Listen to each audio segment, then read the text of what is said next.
Welcome students, class 11th political science. आज हम लोग एक नए अध्याय को शुरू करेंगे जिसको आप लोग कार्यपालिका कहते हो। ठीक है, ये आपके सिलेबस का हिस्सा है और बहुत ही महत्वपूर्ण चैप्टर है कार्यपालिका, एग्जीक्यूटिव। ठीक है, इस चैप्टर में हम बेसिकली कार्यपालिका क्या है, डेफिनेशन देखेंगे, अर्थ को समझेंगे, प्लस कार्यपालिका का प्रमुख काम क्या होता है हम देखेंगे। तीसरा, हम देखेंगे कि कार्यपालिका के विभिन्न स्वरूप कौन कौन से होते हैं।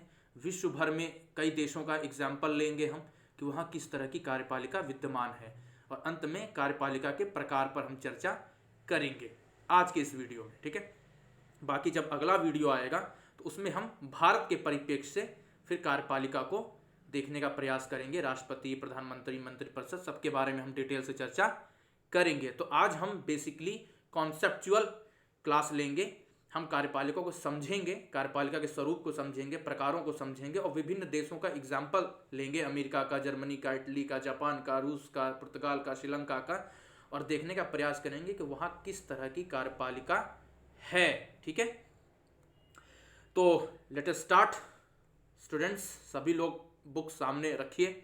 ठीक है, जैसे जैसे मेरे लेक्चर्स को सुनते जाइए, स्क्रीन पे आपको दिख रहा है, इसको देखते जाइए, बुक्स भी साथ में रखिए और नोट डाउन ज़रूर करिए। ठीक है, ताकि आपको बार बार ये सब सुनना ना पड़े और जब आवश्यकता हो तो आप दोबारा सुन सकते हैं। ठीक है, तो लेट अस स्टार्ट करते हैं हम लोग।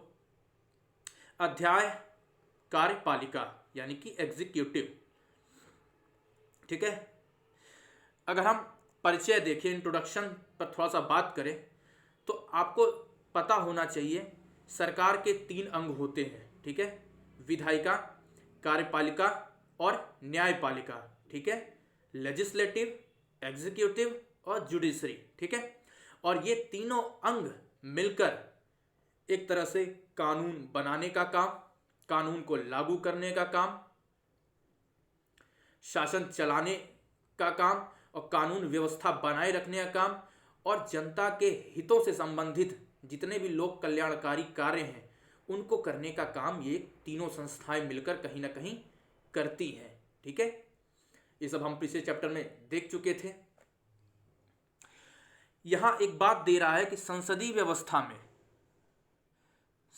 व्यवस्था में विधायिका और कार्यपालिका दोनों आपस में अंतर संबंधित होती हैं, एक दूसरे पर आश्रित होती हैं।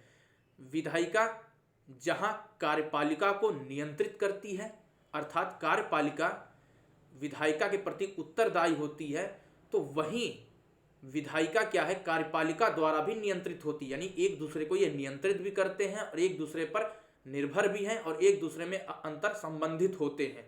ठीक है, यानी कि विधायिका के सदस्य ही कार्यपालिका में भी होते हैं और कार्यपालिका के सदस्य क्या है, विधायिका के सदस्य भी होते हैं। ठीक है,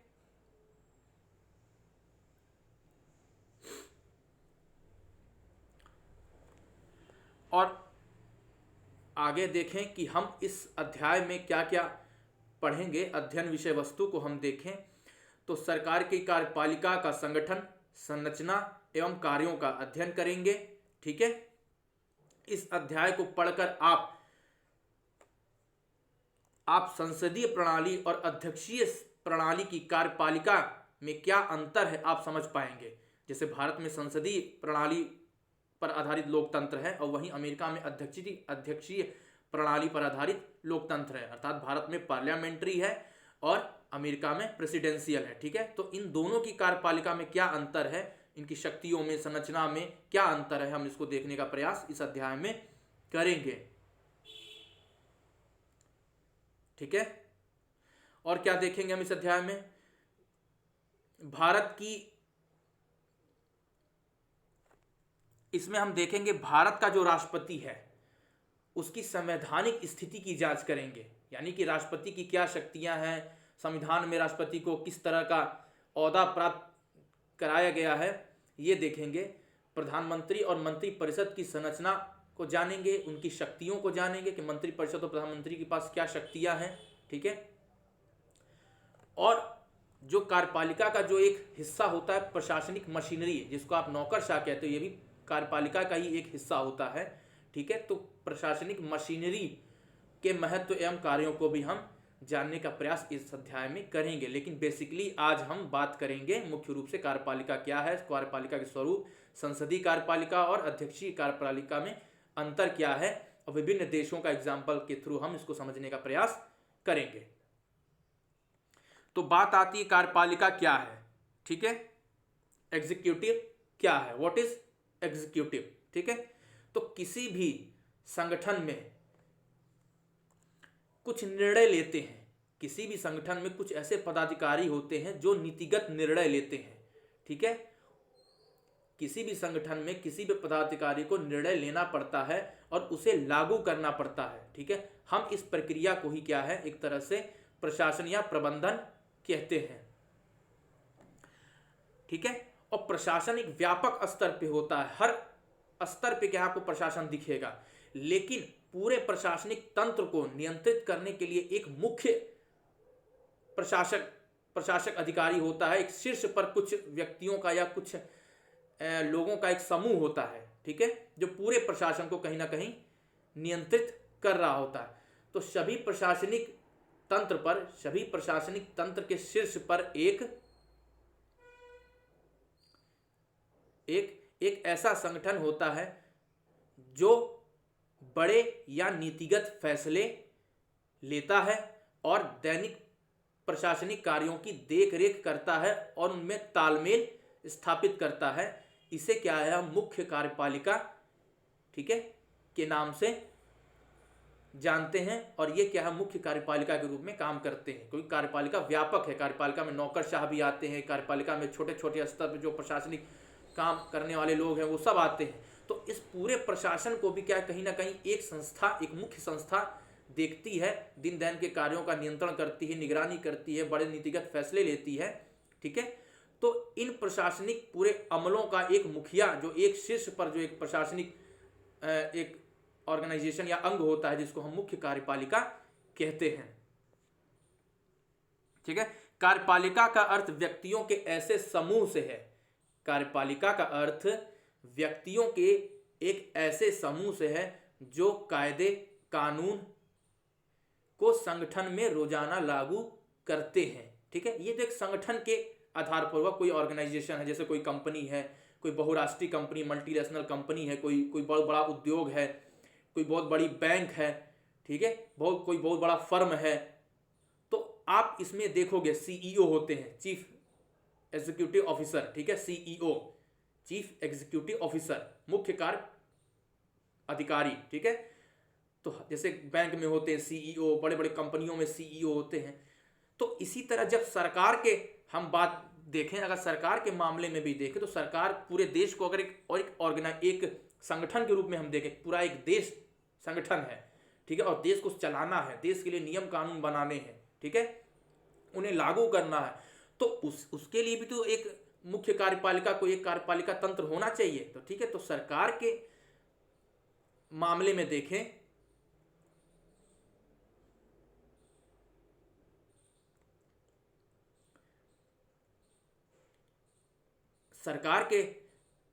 सरकार के मामले में देखें तो एक संस्था ऐसी होती है जो नीतिगत निर्णय लेती है, नियमों एवं कानूनों को तय करती है और उसे लागू करने का काम भी करती है। सरकार के इस अंग को ही हम क्या है, कार्यपालिका कहते हैं। यानी बड़े फैसले लेना, ठीक है, नीतिगत बड़े फैसले लेना, उनको लागू करना और दिन दैन के कार्यों का निगरानी व नियंत्रण करना क्या है, पूरे देश के लेवल पे, ठीक है, एक सरकारी तंत्र के रूप में पूरे देश पर इसको इंप्लीमेंट करना। और ये संस्था कौन करती है, कार्यपालिका करती है, ठीक है।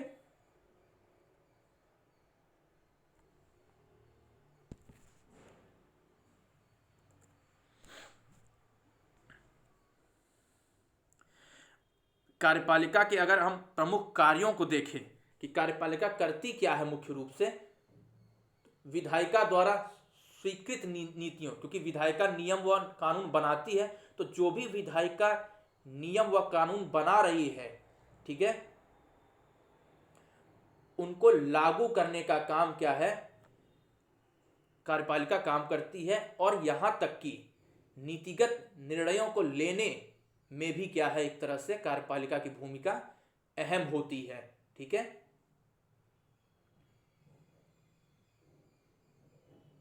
नीति निर्माण में भी भाग लेती है, क्योंकि आप भारतीय की संसदीय व्यवस्था में देखोगे तो मंत्री परिषद द्वारा ही क्या है, मंत्रियों द्वारा ही क्या है विधेयक प्रस्तुत किए जाते हैं। मैंने पिछले अध्याय में बताया था कि जो कार्यपालिका के सदस्य, जो मंत्री परिषद कार्यपालिका कहलाती है, और मंत्री क्या है विधेयक को प्रस्तुत करते हैं और मंत्रियों को क्या है संसद में जवाब देना पड़ता है।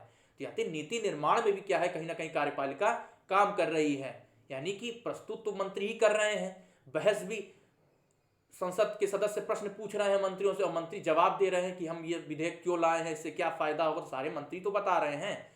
और फिर अंत में संसद क्या है, उस विधेयक को स्वीकृति प्रदान करती है। तो अर्थात संसदीय व्यवस्था में आप देख रहे हो कि संसद द्वारा जो स्वीकृत कानून बनाया गया है उसको लागू करने का काम तो करती ही प्लस कानून बनाने में भी क्या है, महत्वपूर्ण भूमिका कार्यपालिका की होती है। ठीक है, कार्यपालिका में सिर्फ प्रधानमंत्री व राष्ट्रपति या मंत्रिपरिषद ही नहीं होते, बल्कि पूरा प्रशासनिक तंत्र व ढांचा शामिल होता है। ठीक है, जिसमें नौकरशाह, सचिव, ठीक है, ये सारे लोग भी होते हैं, जिसमें आईएएस, पीसीएस, डीएम, एसडीएम, ये जो आप देखते हो, जो एक एंट्रेंस एग्जाम देके क्वालिफाई करके पहुंचते हैं, वो भी कहीं ना कहीं प्रशासनिक कार्यपालिका के ही एक मशीनरी के रूप में होते हैं। ठीक है,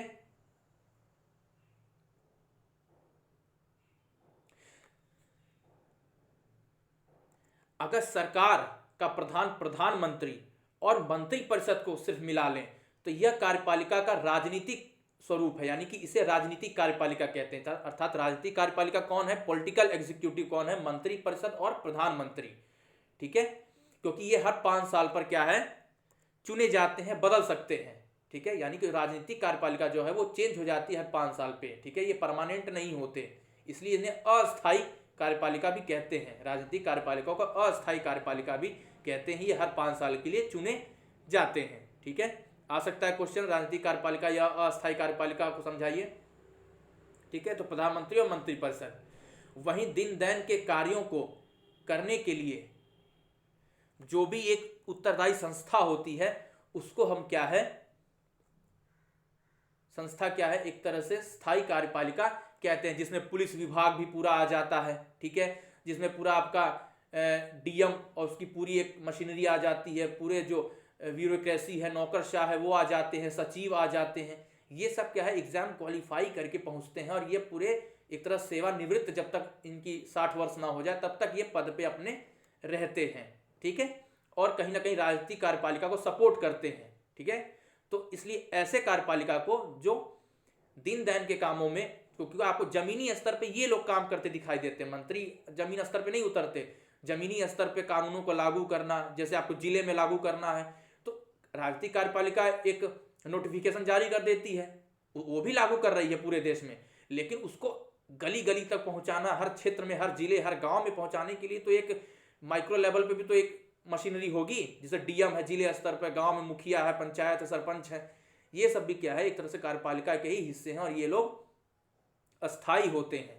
ठीक है, सरपंच नहीं, सरपंच भी चुने जाते हैं 5 साल के लिए, लेकिन जो सचिव होता है, पटवारी होता है, ठीक है, और जिले स्तर पर डीएम होता है, डिस्ट्रिक्ट मजिस्ट्रेट, उससे नीचे सब डिस्ट्रिक्ट मजिस्ट्रेट, और भी बहुत सारे पोस्ट होती हैं। तो ये लोग को मिलाकर क्या एक तरह से स्थायी कार्यपालिका होती है। ये स्थायी होती है, सरकार बदलने के बाद भी ये चेंज नहीं होते।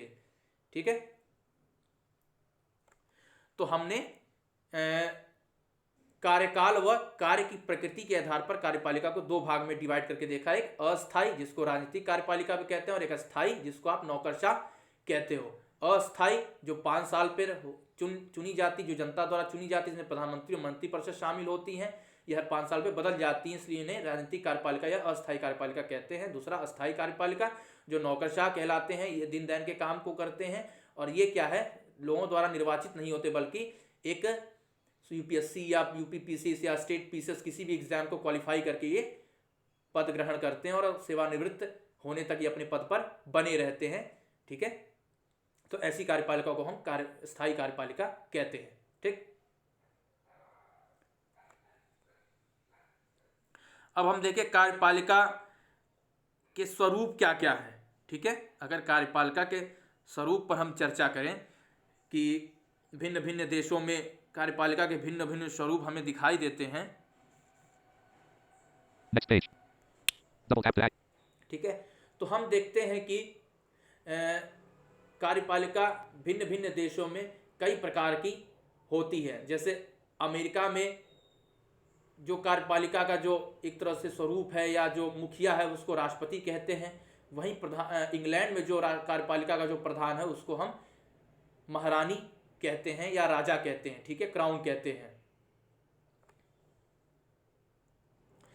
और हम देखें अमेरिका के राष्ट्रपति और भारत के राष्ट्रपति को तुलना करें तो कार्य और शक्तियों में क्या है, बहुत बड़ा अंतर दिखाई देता है अमेरिका के राष्ट्रपति और भारत के राष्ट्रपति में। इसी प्रकार हम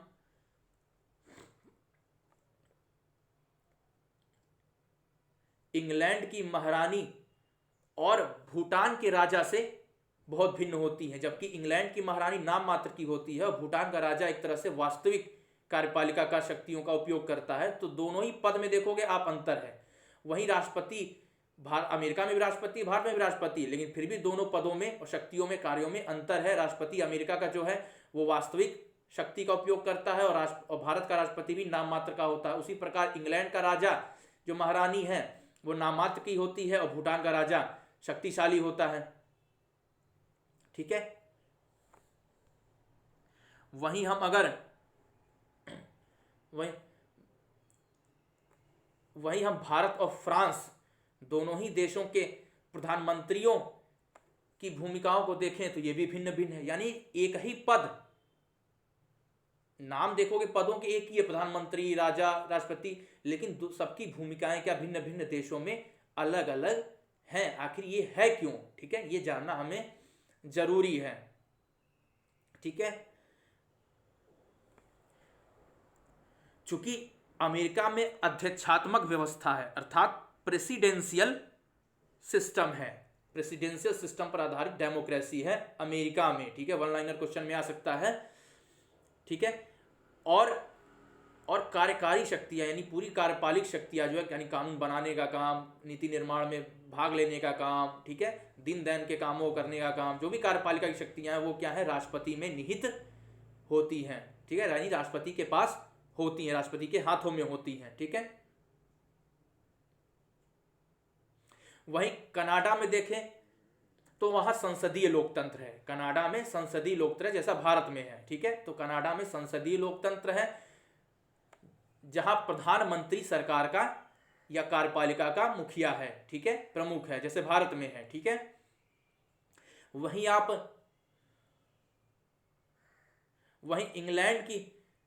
वहीं इंग्लैंड में जो संवैधानिक राजतंत्र पर आधारित डेमोक्रेसी है, अर्थात वहां भी पार्लियामेंट्री सिस्टम है, लेकिन वो थोड़ा सा राजतंत्र टच लिए, यानी वहां महारानी व्यवस्था आज भी स्थापित है। और वहां की जो महारानी जो एलिजाबेथ हैं वो सरकार की क्या है, एक तरह से संवैधानिक प्रमुख हैं, ठीक है। सरकार की संवैधानिक प्रमुख तो है, लेकिन शक्ति, वास्तविक शक्ति उनके पास नहीं है। वास्तविक शक्ति क्या है, प्रधानमंत्री के पास है, इंग्लैंड में भी, ठीक है, जैसे भारत में है। वहीं अगर हम फ्रांस में देखें, वहीं फ्रांस में क्या आपका अर्ध अध्यक्षात्मक व्यवस्था है, अर्थात न प्रेसिडेंशियल पूरी तरह से है और न ही पार्लियामेंट्री है, ठीक है। और वहां की कार्यपालिका में क्या प्रधानमंत्री और राष्ट्रपति दोनों ही महत्वपूर्ण है। आप अब तक देख रहे थे कि कहीं प्रधानमंत्री महत्वपूर्ण था तो राष्ट्रपति नाम मात्र का था, लेकिन फ्रांस में क्या है, राष्ट्रपति और प्रधानमंत्री दोनों ही क्या है, कार्यपालिका के हिस्से हैं। और वहां अर्ध अध्यक्षात्मक सेमी प्रेसिडेंशियल सिस्टम वहां स्टैब्लिश्ड है, ठीक है।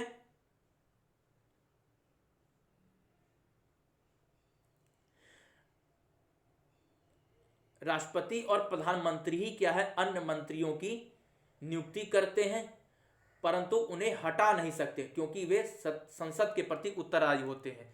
राष्ट्रपति और प्रधानमंत्री मंत्रियों की नियुक्ति तो करते हैं, लेकिन मंत्रियों को हटा नहीं सकते। जैसे भारत में भी मंत्रियों को हटा नहीं सकते क्योंकि वो संसद के सदस्य, मंत्री पद से आप हटा सकते हो, लेकिन सदस्यता आप रद्द नहीं कर सकते, लेकिन फ्रांस में मंत्री पद से भी नहीं हटा सकते क्योंकि ये संसद के प्रति उत्तरदायी होते हैं। संसद ही चाहे तो इन्हें मंत्री पद से हटा सकते हैं, ठीक है।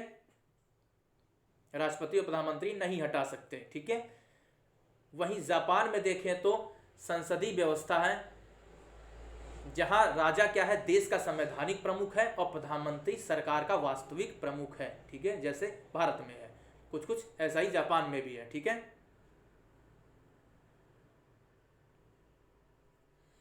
और हम देखें इटली में, यहां भी संसदीय व्यवस्था है, जहां राष्ट्रपति देश का संवैधानिक प्रमुख है और प्रधानमंत्री क्या है, वास्तविक सरकार का प्रधान है, प्रमुख है, ठीक है।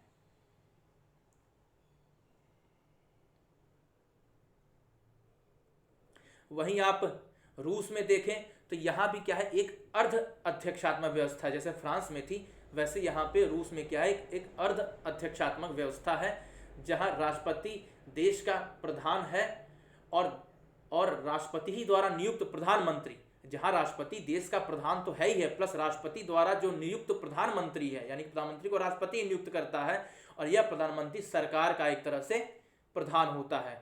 इसलिए आप देखोगे रूस में राष्ट्रपति व्लादिमीर पुतिन ज्यादा पावरफुल है, प्रधानमंत्री का इतना जिक्र नहीं होता। तो इसलिए यहाँ क्या है, एक तरह सरकार का प्रधान प्रधानमंत्री है और राष्ट्रपति क्या है, प्रधानमंत्री को नियुक्त कर रहा है, इसलिए दोनों की शक्तियां महत्वपूर्ण हो जाती हैं। वहीं जर्मनी में देखें तो वहां संसदीय व्यवस्था है, ठीक है।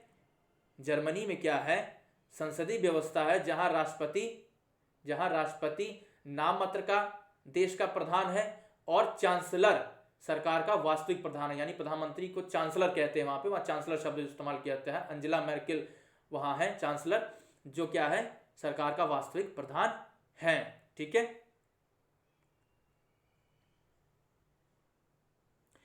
अगर हम अध्यक्षात्मक व्यवस्था को थोड़ा सा डिफाइन करें और बेहतर ढंग से, हमने विभिन्न देशों का देखा, तो अध्यक्षात्मक व्यवस्था में क्या होता है,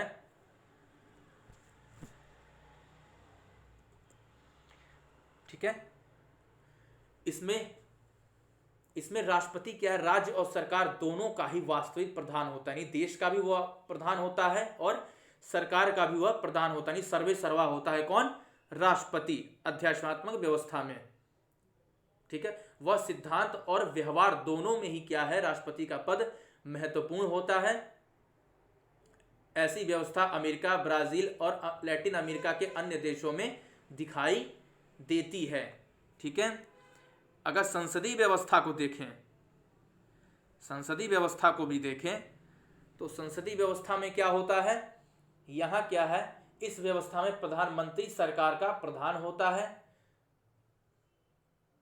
हर संसदीय व्यवस्था में एक राष्ट्रपति या एक राजा होता है, हर संसदीय व्यवस्था में। अभी मैंने ऊपर जितने सारे देशों का बताया, जर्मनी, इटली, वहां कहीं ना कहीं चाहे राजा है, इंग्लैंड चाहे राजा है चाहे राष्ट्रपति है, यानी कि एक प्रधान होता है जो राजा या राष्ट्रपति के नाम से होता है।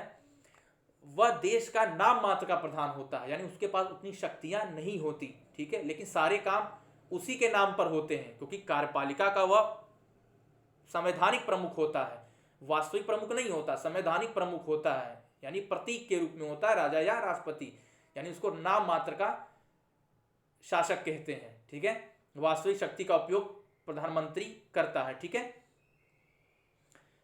प्रधान होता है। इनकी भूमिका अलंकारिक होती है और वास्तविक शक्ति क्या है, प्रधानमंत्री और मंत्रिमंडल के पास होती है। जर्मनी, इटली, जापान, इंग्लैंड, पुर्तगाल और भारत जैसे देश में क्या है, ऐसी ही व्यवस्था स्थापित है।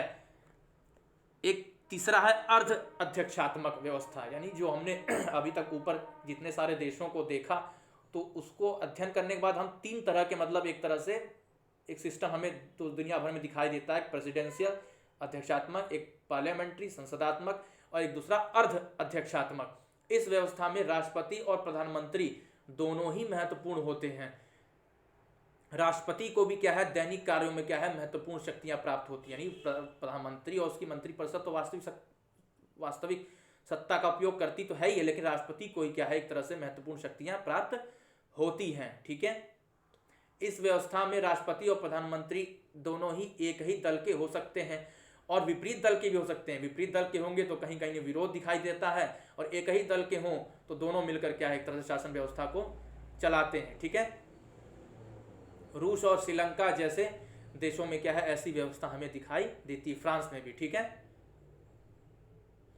कार्यपालिका के प्रकार। ठीक है, अब हम बात करेंगे कार्यपालिका के प्रकार क्या क्या है।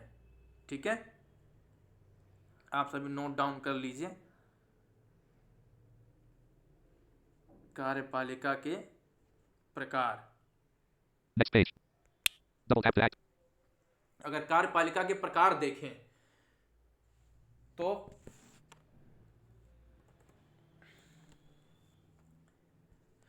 कार्यपालिकाओं के प्रकार को हम देखें, एक मिनट,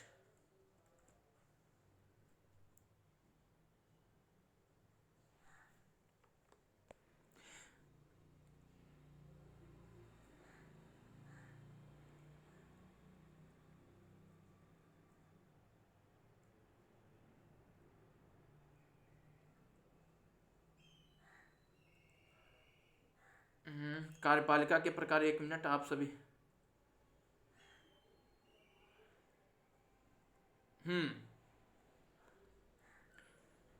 कार्यपालिका के प्रकार। ठीक है, तो कार्यपालिका के प्रकार को हम दो तरीकों में बांट सकते हैं, एक सामूहिक नेतृत्व के आधार के सिद्धांत पर और एक एकल नेतृत्व के आधार के सिद्धांत पर। ठीक है, दो तरीके से हम बांटकर देखते हैं कार्यपालिका के प्रकार को, सामूहिक नेतृत्व के आधार के सिद्धांत और एकल नेतृत्व के आधार का सिद्धांत। तो सामूहिक नेतृत्व में भी दो टाइप के होते हैं, एक संसदात्मक और एक अर्ध अध्यक्षात्मक। ठीक है, सामूहिक नेतृत्व में दो प्रकार होते हैं, संसदात्मक और अर्ध अध्यक्षात्मक। तो संसदात्मक कार्यपालिका की विशेषता देखें तो जैसा कि हमने बताया पहले भी, ऊपर भी, तो संसदात्मक कार्यपालिका की विशेषता यह है, प्रधानमंत्री सरकार का प्रधान होता है, वह विधायिका में प्राप्त बहुमत दल का नेता होता है, यानी जिस दल को विधायिका में प्राप्त बहुमत प्राप्त होता है उस दल का वह नेता होता है। कार्यपालिका या कहें तो प्रधानमंत्री और मंत्रिपरिषद क्या है, सामूहिक रूप से विधायिका के प्रति उत्तरदायी होती है, जवाबदेह होती है। राजा या राष्ट्रपति देश का संवैधानिक प्रमुख होता है। ठीक है, राजा या राष्ट्रपति देश का संवैधानिक प्रमुख या नाम मात्र का प्रमुख होता है। ठीक है, अर्ध अध्यक्षात्मक की विशेषता बताएं तो, अर्ध अध्यक्षात्मक कार्यपालिका की विशेषता बताएं तो इसमें क्या है, इसमें यह है राष्ट्रपति देश का प्रमुख होता है और प्रधानमंत्री सरकार का प्रमुख होता है, यानी कि दोनों की शक्तियां महत्वपूर्ण होती हैं। ठीक है, और दोनों के पास कुछ ना कुछ शक्तियां होती हैं। ठीक है, प्रधानमंत्री और मंत्रिपरिषद विधायिका के प्रति उत्तरदायी इसमें भी होती है। और इस तरह की शासन व्यवस्था में संवैधानिक राजतंत्र या संवैधानिक गणतंत्र में ऐसी व्यवस्था हमें दिखाई देती है। अगर कहीं संवैधानिक राजतंत्र हो तो ऐसी व्यवस्था दिखाई देगी, और कहीं संवैधानिक गणतंत्र हो तो ऐसी व्यवस्था हमें दिखाई देती है। अगर हम आगे देखें, एकल नेतृत्व के आधार पर अगर हम देखें तो अध्यक्षात्मक शासन प्रणाली को क्या है, इसमें हम शामिल करते हैं। तो इसमें क्या है, अध्यक्षात्मक शासन प्रणाली की जो विशेषता है, राष्ट्रपति क्या है, देश और सरकार दोनों का सर्वेसर्वा या प्रधान होता है। ठीक है, राष्ट्रपति सब कुछ होता है। राष्ट्रपति का चुनाव आमतौर पर प्रत्यक्ष रूप से जनता द्वारा मतदान द्वारा होता है। ठीक है, राष्ट्रपति या कार्यपालिका को ही राष्ट्रपति कहते हैं अध्यक्षात्मक शासन व्यवस्था में, कार्यपालिका चूंकि वो प्रमुख होता है। तो ठीक है, तो यह विधायिका के प्रति जवाबदेह नहीं होता। ठीक है, ध्यान रखिएगा, नहीं होता है इसमें। ठीक है, जवाबदेह नहीं होता है। ठीक है, तो ये विशेषता है आपकी अध्यक्षात्मक शासन व्यवस्था की। और एक यहाँ आपके श्रीलंका देश का दिया हुआ है, इसको आपको देखना जरूरी है कि श्रीलंका में अर्ध अध्यक्षात्मक शासन व्यवस्था है, उसकी क्या क्या विशेषताएं हैं श्रीलंका में। ठीक है, तो 1978 में वहां के संविधान में संशोधन करके श्रीलंका में क्या है, अध्यक्षात्मक शासन व्यवस्था को लागू किया गया था। राष्ट्रपति का चुनाव प्रत्यक्ष रूप से जनता द्वारा होता है और संविधान द्वारा क्या है, राष्ट्रपति को व्यापक शक्तियां प्राप्त होती है। ठीक है, श्रीलंका में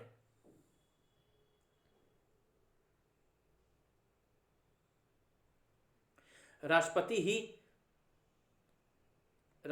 ही संसद में जिस दल को बहुमत मिलता है उस दल के नेता को क्या है, एक तरह से प्रधानमंत्री पद के लिए नियुक्त करता है। जैसे हमने पिछले अभी खुद पहले ही बात की थी, अध्यक्षात्मक शासन व्यवस्था में क्या राष्ट्रपति सब कुछ प्रधान होता है देश का, और राष्ट्रपति द्वारा नियुक्त प्रधानमंत्री सरकार का प्रधान होता है। तो श्रीलंका में भी क्या है, राष्ट्रपति द्वारा ही संसद में जिस दल को बहुमत प्राप्त होता है उस दल के नेता को क्या है, प्रधानमंत्री पद को या प्रधानमंत्री को तय करता है, नियुक्त करता है। ठीक है, और इसमें यह भी बात है कि मंत्रिपरिषद और प्रधानमंत्री, ठीक है,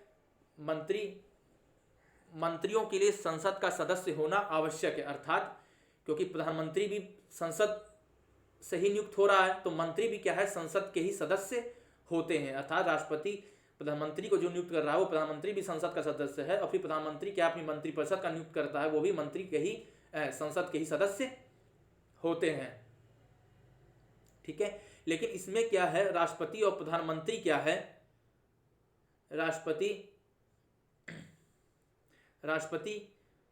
प्रधानमंत्री और राष्ट्रपति क्या है, मंत्रियों को पद से हटा सकते हैं।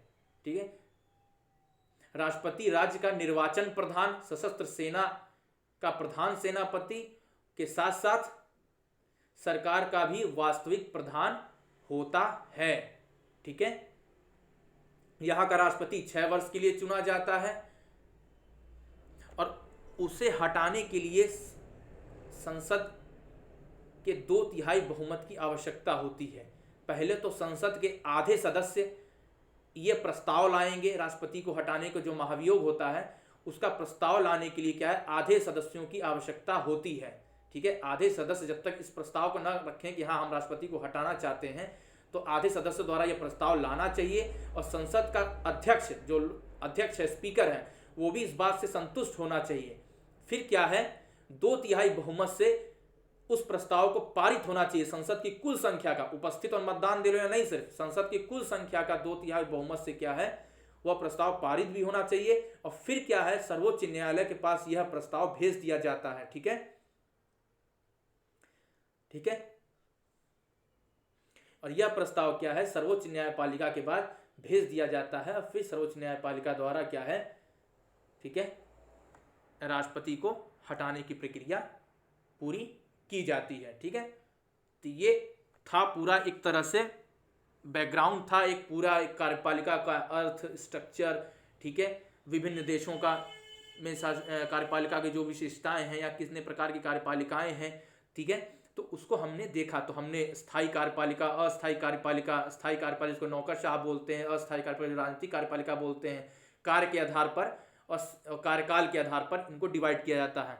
और शक्तियों के आधार पर देखें तो हम देखे थे संसदात्मक कार्यपालिका, अध्यक्षात्मक कार्यपालिका और अर्ध अध्यक्षात्मक कार्यपालिका में भी डिवाइड किया जाता है, जिसमें ठीक है भारत जो है संसदात्मक प्रणाली पर आधारित कार्यपालिका व्यवस्था है। ठीक है, अमेरिका में अध्यक्षात्मक है और अर्ध अध्यक्षात्मक श्रीलंका, रूस और फ्रांस जैसे देशों में है। ठीक है, तो आप सभी इसको नोट डाउन कर लीजिए। फिर जब हम अगली कक्षा में आएंगे, अगला वीडियो जब लेकर आएंगे, तो उसमें हम बात करेंगे भारत के परिप्रेक्ष्य से प्रधानमंत्री, मंत्रिपरिषद, राष्ट्रपति सबके बारे में हम डिटेल से चर्चा करेंगे। तो आई होप आप सभी विद्यार्थियों को बेहतर रूप से समझ में आया होगा। बहुत बहुत धन्यवाद।